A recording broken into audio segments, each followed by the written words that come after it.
Thank you, Justin. It's great to be here, and I hope that you all can get a look on the website. I have a few tabs open. We're not going to be using a PowerPoint today. I'd like to go through a few tabs on the internet and then take you through a couple of documents from a survey that Harvard and the Institute of Politics released yesterday. It's noon, which means as of this moment, the press will become available. There's a press conference in D.C., so I'd like to talk through what we've seen in terms of youth engagement, college engagement, and attitudes towards the presidential election. So the order of things for today will be to give you a brief overview of elections and socialization around elections, especially for young people. Second, we're going to look into the history of voting for young folks, and then I'd like to talk about local institutions. Of course, this is all framed within the context of higher education and what colleges and universities can be or should be doing to promote voting. There's a general divide out there as to whether or not voting is a privilege or voting is a fundamental right. And I'd like you to think about that in your own context. Do you think that there should be some barriers in the way of actually getting people to vote? So if you don't register in time to vote, well, maybe you shouldn't actually be voting. Or is voting a right? And if it's a positive right, then should the government, should local governments, the federal government be working hard to get people to vote and get them over the barriers or to eliminate barriers to the extent that they possibly can? There's a really live debate among the American public, and when it's phrased or couched around things such as voter ID or property ownership or specific types of residence, it's clear, unfortunately from my point of view, that most Americans think of voting as a privilege, something that has to be earned over and over again by doing certain things. That's a dangerous track to go down. Voting, as we'll see, is a habit that's learned very early. In fact, most folks are going to be voters or not voters by the time they get to college.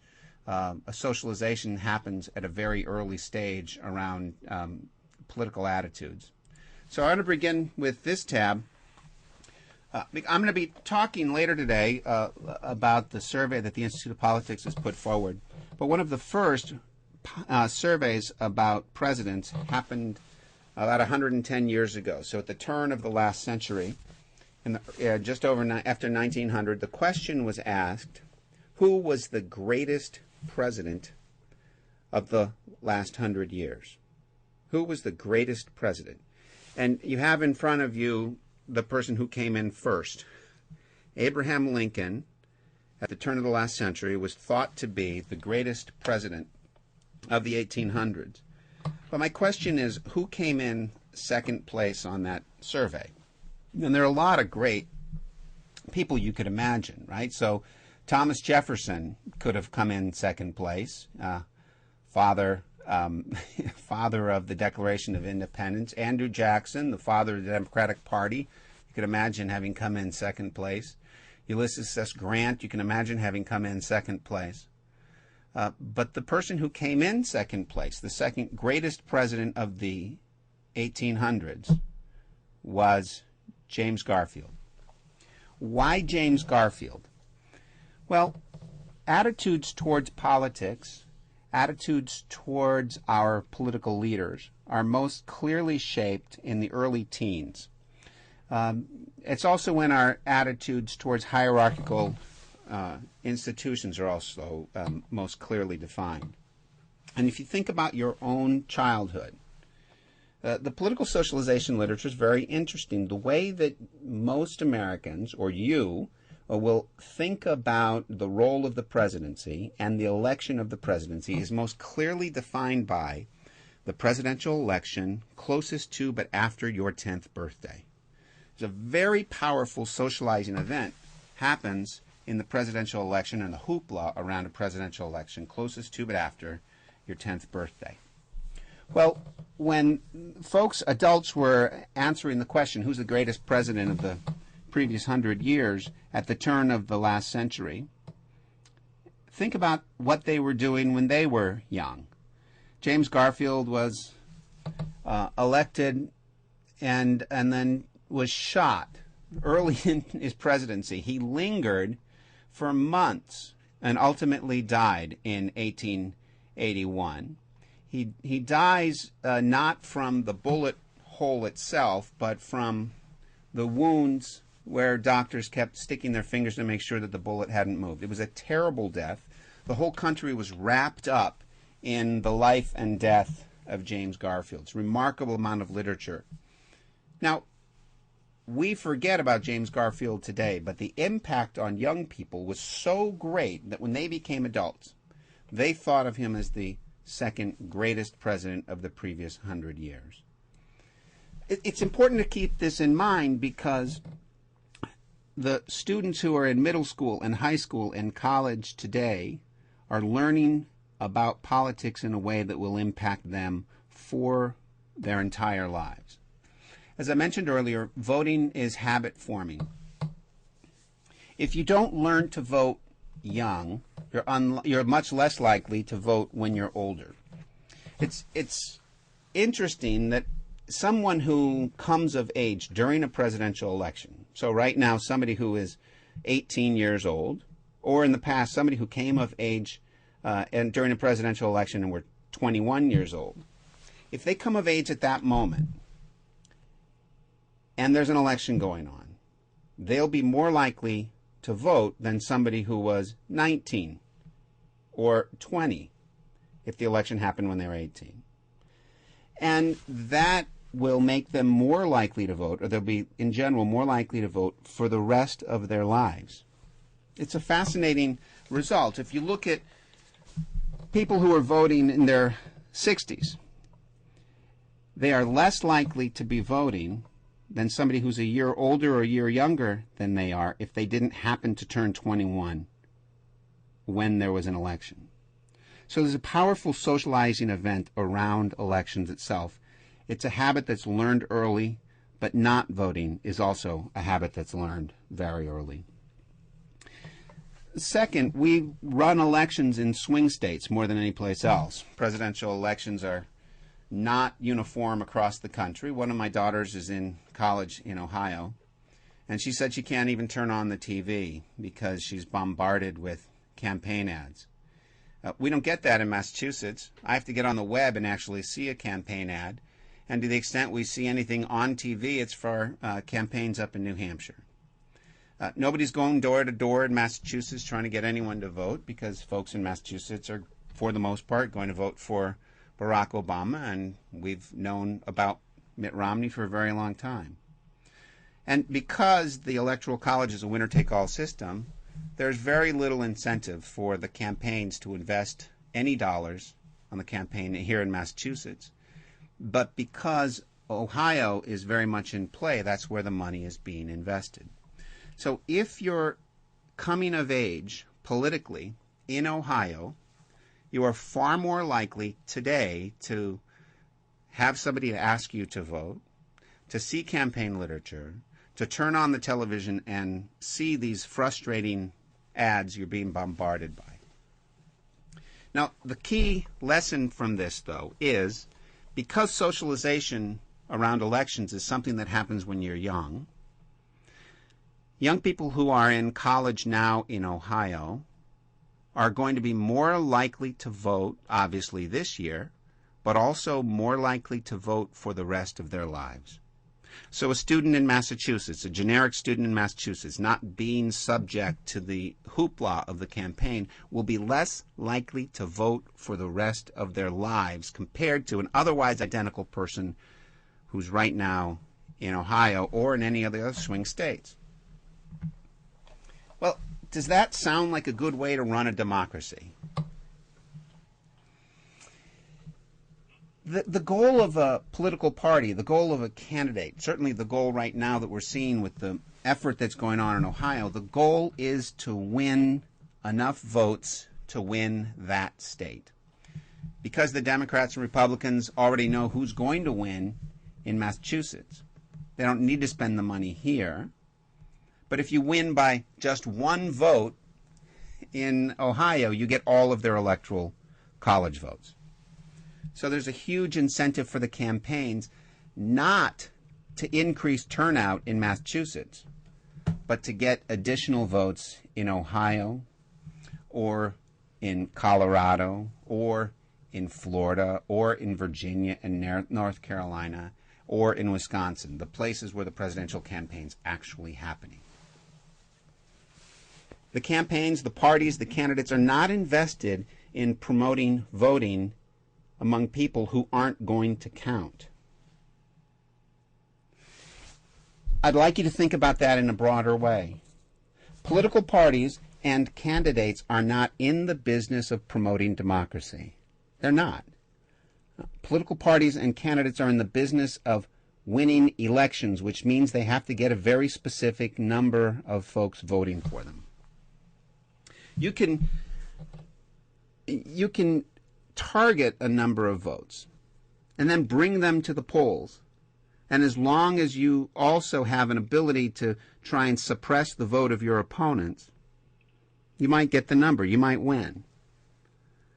Democracy is unsafe when it's only in the hands of the political parties or of the candidates, because, again, the goal of a party or a candidate is not to support democracy broadly, but simply to get enough votes to win. So, if you are college, if you happen to be right now in a swing state, you're getting to hear about the campaign. If you're in Massachusetts or a non-swing state, if you're in California, if you're in Texas, you understand that there's a campaign going on out there. But you're not going to be as engaged, and the party operatives, the activists, aren't going to be knocking on your door. They're not going to be registering in high numbers students or new immigrants. So if voting is too important, if democracy is too important to be left up simply to the campaigns or to political parties, who's responsible? And here's where there are three sets of institutions historically that have been very important in passing along the habits of voting. First, families. Someone's far more likely to vote if their parents have voted, if it's part of the culture of the family that you vote, if you're having discussions around the table in which we're talking about democracy. The family is the most important element of passing along party identification and a tendency to vote. Second, churches have traditionally been the great pillar of passing along notions of democracy, of helping people see themselves as part of a larger community. It's less important today than it was 20 or 30 and certainly 100 years ago. It's a very important pillar of passing along democratic values.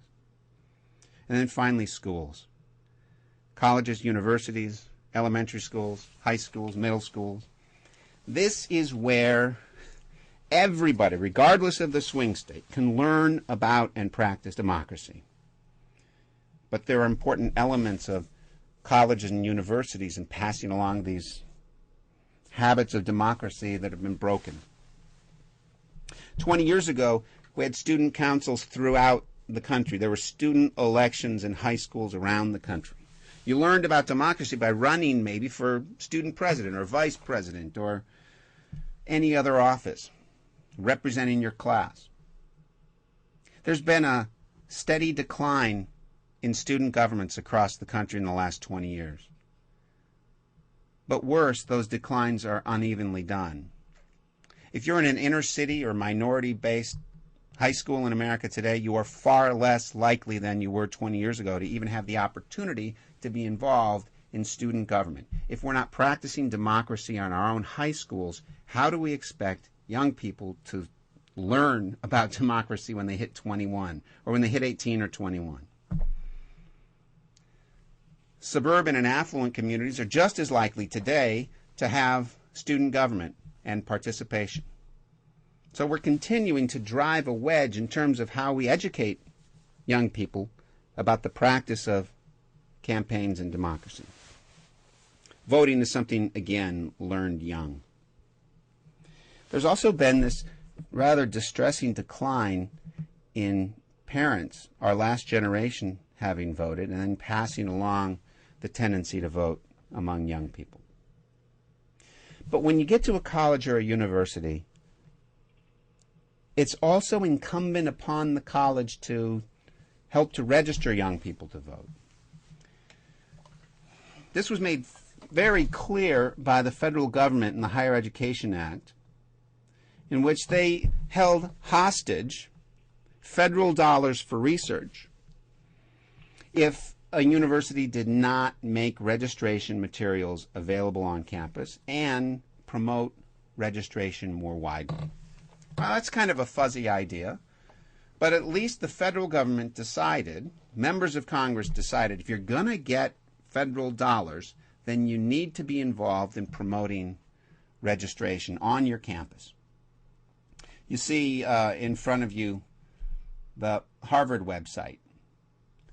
And at Harvard, when students come to campus and they need to get their ID card, it's a great moment, a great funnel, all of the students moving towards the ID cards. And right there at the pinch of the funnel, you have the Harvard president saying, if you can, will you please register to vote? Have you registered to vote? And Drew Faust will hand every student who needs to register to vote their application, right there, right on the spot. Then the dormitories have competitions to see how many students they can register to vote. It's part of the culture here. Several years ago, I did, in conjunction with the Chronicle of Higher Education, a survey, and we asked university administrators what they were doing on campus to try and promote voting.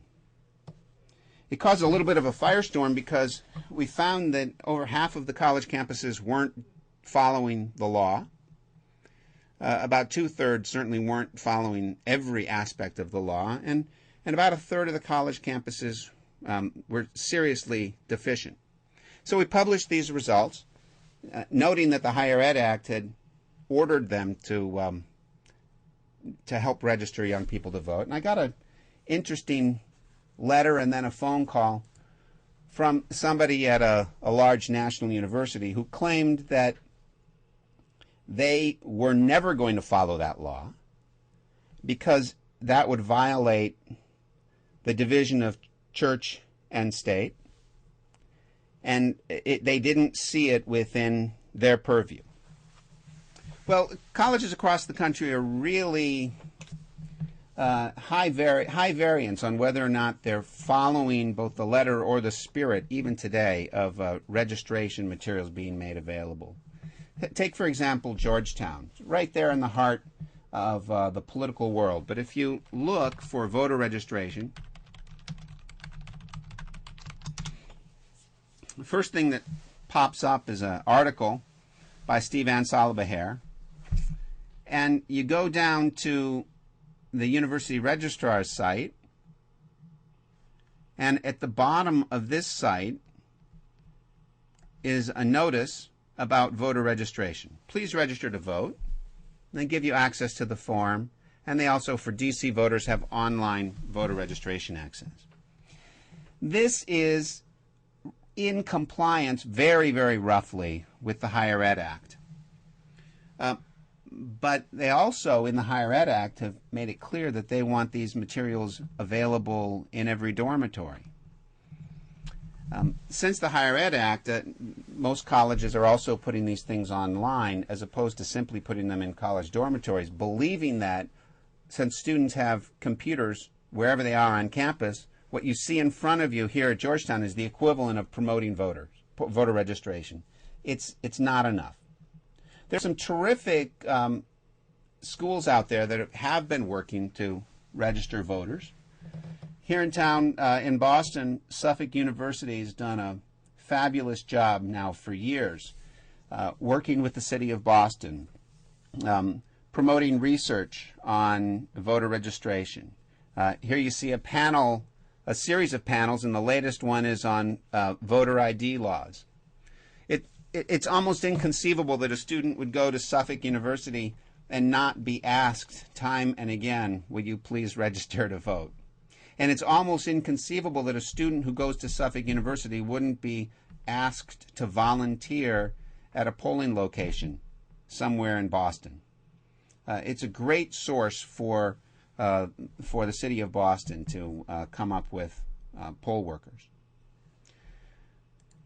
In Wisconsin at Lawrence University, it's another place where you'll find a tremendous amount of research or a tremendous amount of information about voter registration. Here's a quick click-through. Time and again, organizations are promoted on campus to try and get young people to register to vote. Lawrence, Suffolk, Ohio Wesleyan, Harvard, these schools are doing a terrific job of following the Higher Ed Act. If you get on your college website, and if you can't find a wealth of materials about how to help young people vote, then you need to make that phone call to your registrar, to your president, and try and get them on board. Well, on to the Institute of Politics surveys. This is the 22nd survey that the Institute of Politics has put out. We've been doing these surveys since 2000, so it's the only survey of young people, college people, that predates the 9/11 terrorist attack. And we've been able to track since 2000 increases and decreases in young people's interest and attention to politics. In that first survey in April of 2000, we saw, not surprisingly, that young people didn't like politics, didn't trust politicians, didn't think that politicians represented their interests. They didn't imagine that they would ever want to be involved in politics. And they thought politics wasn't relative to their daily lives. Voter turnout among young people in 2000 was low, embarrassingly low.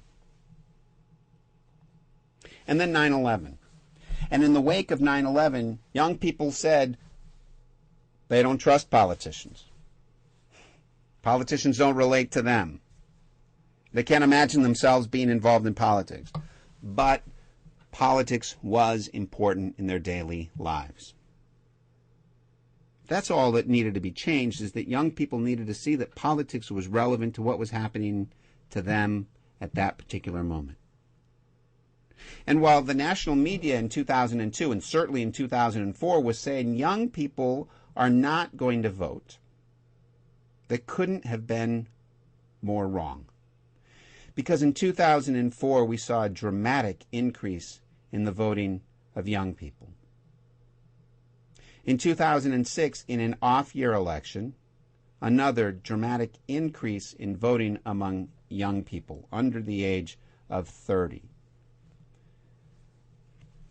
Voters under the age of 30 in 2006, an off year, voted at the highest rate, the highest percentage that we've seen since the extension of the vote to 18-year-olds. And so it was a remarkable increase. And in 2006, the Senate went from being controlled by the Republicans to being controlled by Democrats. And two of the states that mattered most were in Virginia, where James Webb won his seat narrowly, and in Montana, where John Tester barely won his seat. Those two races, decided by a sliver of votes, changed control of the Senate from the Republicans to the Democrats in 2008. And where were the surges in turnout? In both states, the surges in turnout happened around college campuses. If the turnout had been roughly the same as it had been in previous off-year elections, there's no way that James Webb would have won in Virginia, there's no way that John Tester would have won in Montana, and there was no way that turnout would have, that the Senate would have turned to the Democratic Party. And yet that was an untold story. The narrative that continued into 2008 was, young people are not all that likely to vote. Remember earlier I said that the important thing for a campaign is to get the number that they anticipate they will need to win an election. Well, for Hillary Clinton's campaign, they had a specific number of votes that they thought they needed in every state, and especially at the beginning in the Iowa caucuses. They have models. How many voters do we need to go out and reach and talk to? Let's not spend all of our money going after young people, for example, who traditionally don't vote. Certainly not new immigrants who may have just become citizens, but they're not going to vote. You get a number, and then you operate within a budget constraint, and that's how you decide you're going to spend your resources to get a specific number. The Clinton campaign in 2008 was beautifully done. They knew exactly what number they needed in every state, and yet Barack Obama won the nomination. How did he do it? By dramatically overperforming among young people.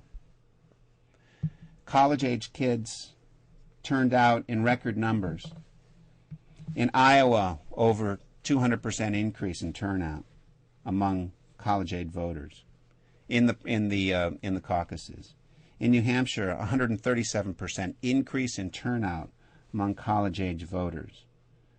Without college-age voters, Hillary Clinton clearly would have won the nomination in 2008. So Barack Obama helped to organize and create a certain amount of enthusiasm among young people, and that we expected it to carry through. But then what happens in the off-year elections in 2010 or in the special elections just before it? Did young people turn out to vote? Well, they did. But again, it was a missed narrative. Young people still don't turn out in the rates that one sees among older Americans. Of course not. It's more difficult to vote if you're a young person. It's more difficult for campaigns to reach young people traditionally door to door. It's harder to get into their college complexes or into their apartment complexes. But in 2010, another off-year election, young people outperformed the model's expectations of them, and they voted at a higher percentage than most people expected. But they voted for Republicans. Consider the election here in Massachusetts, a special election that was in place to replace Senator Kennedy. Scott Brown, a state senator, won that campaign. Of course, he's now in the Senate running again. But he won the special election with the help of young people. Young voters in Massachusetts, college voters in Massachusetts, went to Scott Brown in huge numbers. Turnout was very high, much higher than any of our models anticipated. Young voters are dangerous then, aren't they? Because if you're a Republican operative, you don't know whether they're going to consistently vote on your side. You saw what they did with Barack Obama in 2008. You don't know if you can trust how they're going to vote in the near future, or even if they will vote. Or for the Democrats. Let's say you invest in mobilizing young voters, and then they actually turn out and vote for someone like Scott Brown, costing you a Senate seat. Because young voters were the margin of difference for Scott Brown. This is a danger of trying to mobilize young voters. It's not just that they don't have a proven history of voting, it's that they change their mind. They are fickle voters. Someone who in 2008 said, absolutely, Barack Obama, I'm voting for change. In 2010, they were voting for Scott Brown. And now in 2012, their votes are to some extent up for grabs, but they are, by our latest data, voting for Barack Obama. So if you're a campaign, how do you think about mobilizing young people? Well, Barack Obama in 2008 did it well and won. But he can't count on those voters going forward. Young people are being mobilized to vote in those swing states because the swing states matter. But they're not being mobilized to vote overwhelmingly by the parties or by the candidates in places like Massachusetts. We've put up for you on the website, this is over on the Higher Ed's website, two documents, and again, these are being publicly released today, so I encourage you to take a look at them. These are this is the executive summary of our 22nd survey of young people's attitudes towards politics and public service. And in this, you'll see that there's enthusiasm for Barack Obama and for Romney, but they're not as enthusiastic as they were 4 years ago. There are interesting generational shifts in here as well, and I encourage you to take a look at it.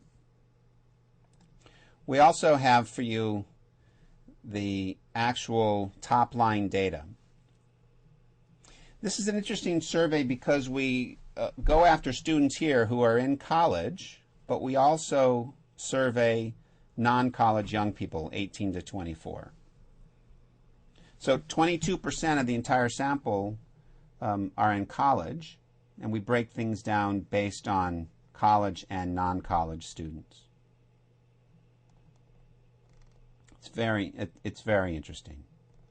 The top issue for young people is the economy. When we ask them in an open-ended poll or an open-ended question, so what's the most important issue for you today, the economy is number one. And elements of the economy all bracket underneath this. And then healthcare is number two. And the military is far down, number three.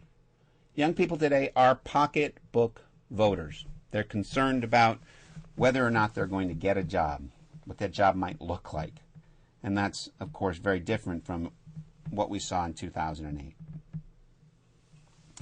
Well, for the last presidential election, when people voted, notice that among college students, 23% voted at a polling place, 6% voted early, 10% voted by absentee ballot. We expect the numbers this year to be somewhat higher, especially voting by absentee ballot and early voting. There's a lot of discrepancy, difference, variation among the states in terms of whether or not one can vote early or vote by absentee ballot. If you're a first-time voter going to college, for example, in Michigan, let's say you're coming from Indiana and go to college in Michigan, and you register to vote, but if you don't go back and vote in person in Indiana, your vote won't count. You can get an absentee ballot, but you still have to go back and vote for the first time in person. These are called marooned voters, marooned voters. Young people who go off to college, register to vote, ask for an absentee ballot, might even be given an absentee ballot, but if they don't go home and vote in person, their vote won't be counted. Early voting is much more widely used than it was 4 years ago. And there's a very good project on early voting that's done up at Reed College by Paul Gronke. We know that people who vote early are much more likely to be partisans. And campaigns today have early voting campaigns targeted at reliable liberal or conservative voters. But those early voting campaigns have not been targeted at young people because there's no strong voting history. So we'll see what happens with the early voting. For college young people who voted at a polling location, one would hope that colleges and universities would be willing to place polling locations on their campuses. And yet it hardly ever happens. Voting is something that is administered at a very local level. There will be, in November, 198,000 polling locations in this country. Just, if you can get your head around that number for a moment, 198,000 polling locations in this country. Each one needing voting machines, each one needing to have some poll workers. There'll be 1.2 million poll workers, mostly volunteers, working on Election Day. And out of the 198,000 polling locations, fewer than 10,000 will be on college campuses. Why in the world would that be? From the local polling administrator's point of view, they are always looking for a place to hold an election. They're looking for a location that has parking, that has handicap accessibility, that might be open for the 12-hour window or 16-hour window, that might have some security to it. Colleges are perfect places for polling locations. The ability to have a polling location is being diminished across this country as our high schools and our elementary schools are refusing for there to be elections in their buildings. They have good reasons for not allowing polling places to be in high schools. But why not colleges? Well, local election administrators tend to shy away from colleges because there's this view among local governments that college students really shouldn't be too involved in local politics. The town-gown divide is pretty dramatic. And if you have too many young people voting in local elections, then what does that actually say about the real interests or the candidates who are elected when kids who are only going to be there for 2, 4, maybe 6 years are voting and then going on to live someplace else? It comes down again to that tension between voting as a right or voting as a privilege. If we think of voting as a right, then one ought to take away barriers to voting, make it easy for college students to get to a polling location, put them in their dorms, put them in the student centers. And yet that's exceedingly rare because young people, many local political forces argue, shouldn't be involved in local politics. Here's one of the deep secrets that we don't usually talk about in elections. And that is there's really no such thing as a national election. There are only local elections that allow a federal officer to be listed on the ballot. After the 2000 elections, when I chaired the task force on election administration for Presidents Ford and Carter, I spent about 18 months going around the country and speaking with local election officials. One of the ideas on the table was to try and have sort of national elections, much as you see throughout the world. It was clear that's not going to happen, and local election officials made it very clear that it was by their grace that they even allowed federal names to be placed on the ballot. The ways that we regulate and promote voting is done at a very local level, in the 3,000 counties, or in 7 states at the city level, the municipality level.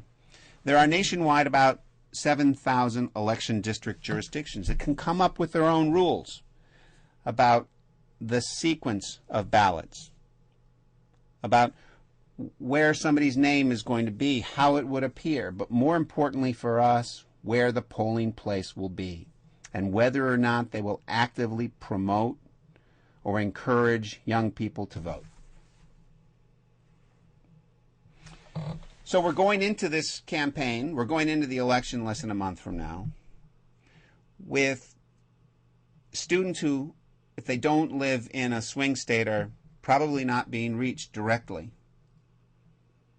With campaigns that understand if you mobilize young people, they might not help you. They might actually vote for the wrong candidate. With local election administrators who are reluctant to put polling places and promote voting on college campuses. It's not the job of the election officials necessarily to get young people to vote. Their job is apparently to run smooth elections without counting things wrong. It's not the job of a campaign or a political candidate to get young people to vote. They just have to get more votes than the other candidate in the states that really matter. And if you promote too many young people voting, they might vote the wrong way. So whose job is it? It's up to the families. It's up to religious institutions. And for our purposes today, it's up to colleges and universities. You can do more. And you can do more not just for the national campaigns, but importantly for state and local campaigns. We have elections at so many levels in this country. There are over 3,000 counties, 3,033 counties in the country. There are over 12,000 school districts with elected school boards. And across this country, we have 511,000 elected officials. 511,000 elected officials. Your students, or you as a teacher, or you as a college administrator, need to be involved at the very local level, encouraging young people to vote, getting involved in those 511,000 different races, learning at the very early level in life, early moments in life, that your participation can matter. So that's all I have to say for now, and I'm looking forward to hearing your comments and reading your questions. So I turn it back over now to Justin. Justin's going to type in for me the questions that have been raised.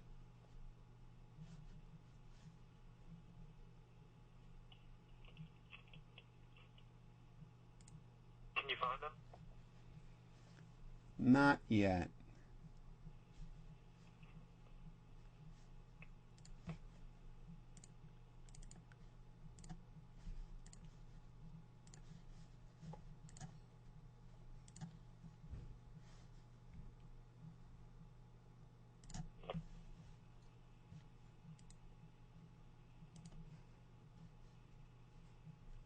I'm still working here on figuring out how I do this.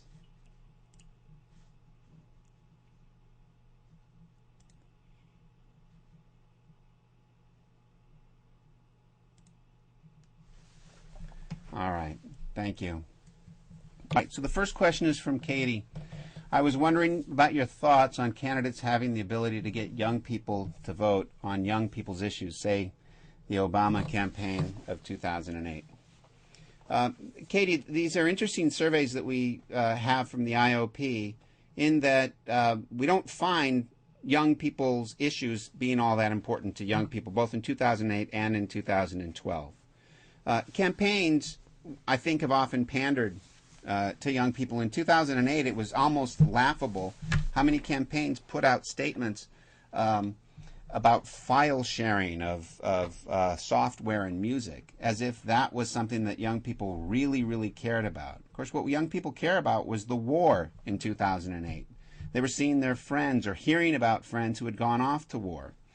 Young people in 2008 wanted to know what should the role of international institutions be around peace or around the economy. In other words, they were interested in the same kinds of issues that their parents were interested in. And we find that today in our surveys as well. Young people, whether on college campuses or not, are concerned about the economy. And of course they're worried about student loans as well and health care as well, but not at higher rates than their own parents. So I think it's false to think about young people's issues as opposed to anything else.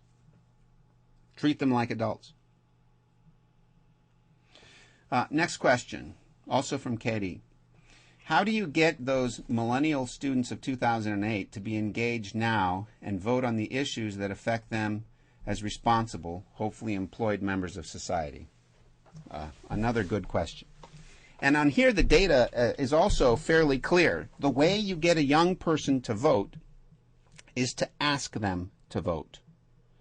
Engage them by looking at them in the eyes, shaking their hands personally, and asking them to vote.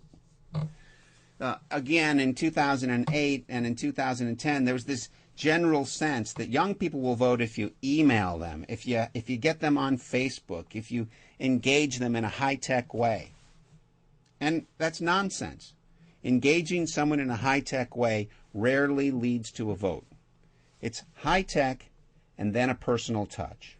So campaigns that are successful are using the internet, using personal social networks to find specific individuals who they want to have vote, and then you send a person to their apartment or to their dorm room, look them in the eyes, shake them in the hand with the hand, and ask them to vote. The same thing works for middle-aged voters or older voters, people who haven't had a habit of voting, new immigrants. You engage them in the issues and you get them much more likely to vote if you personally ask them. Okay, Drew asks, what is or are the incentives for educational administrators in higher education to vote for a specific candidate in this year's elections? I don't know the answer to that. I would think I don't think you have to incentivize an educational administrator to vote for any specific candidate, and I wouldn't suggest who anybody ought to vote for. So I don't know that there's an answer to that question. John asks, what is your prediction on the behavior of college-age voters during 2012 election? Will turnout be up or down compared to 2008? And will they vote Democrat or Republican? That's hard. That's a hard question to know any kind of answer. My sense is that turnout will be down from 2008. And it's not because there isn't a whole lot more voter mobilization. It's because in 2008, the issue for young people was the war. And seeing their colleagues, their friends, or people that they had heard about of their own generation going off to the war. That's not the top issue now. It's not even close to the top issue. Just over 1% of voters, young people, say that that the military is their #1 issue for voting this time around. So without the war being so salient, I think that turnout will be lower. But I do think there are going to be some surprises in 2012. The voter mobilization efforts that have been in place around voter ID, I think, have boomeranged such that we're seeing many more young people actually registered to vote. There's been a very successful voter registration drive in many of the states where there have been questions about voter ID. So Pennsylvania has had a strong surge in registration.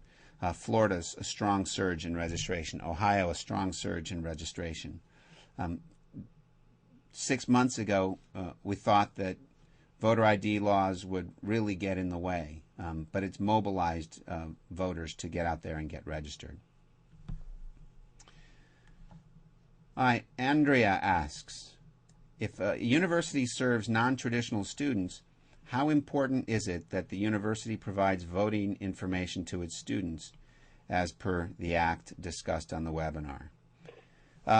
Well, on this one, the answer is very clear. If the university receives any federal funds, then they must make voter registration materials available and promote voter registration. Right? They actually have to actively promote voter registration.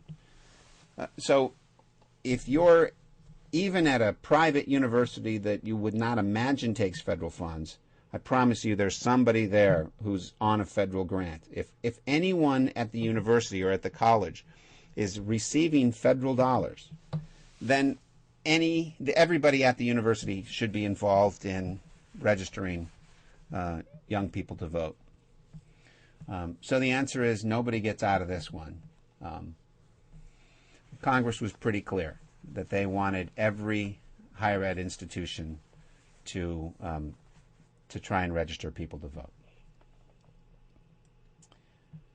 Well, that's it for the questions that are up online right now. It's 12:53. Promised I would talk for about 45 minutes and then answer all of the questions that are available. seeing no more questions, my sense is that we should call this to a halt. And I encourage you to email me directly if you do have other questions. My email address is david_king@harvard.edu. And I look forward to hearing from you. Thank you for joining us today. And I look forward to hearing from you directly.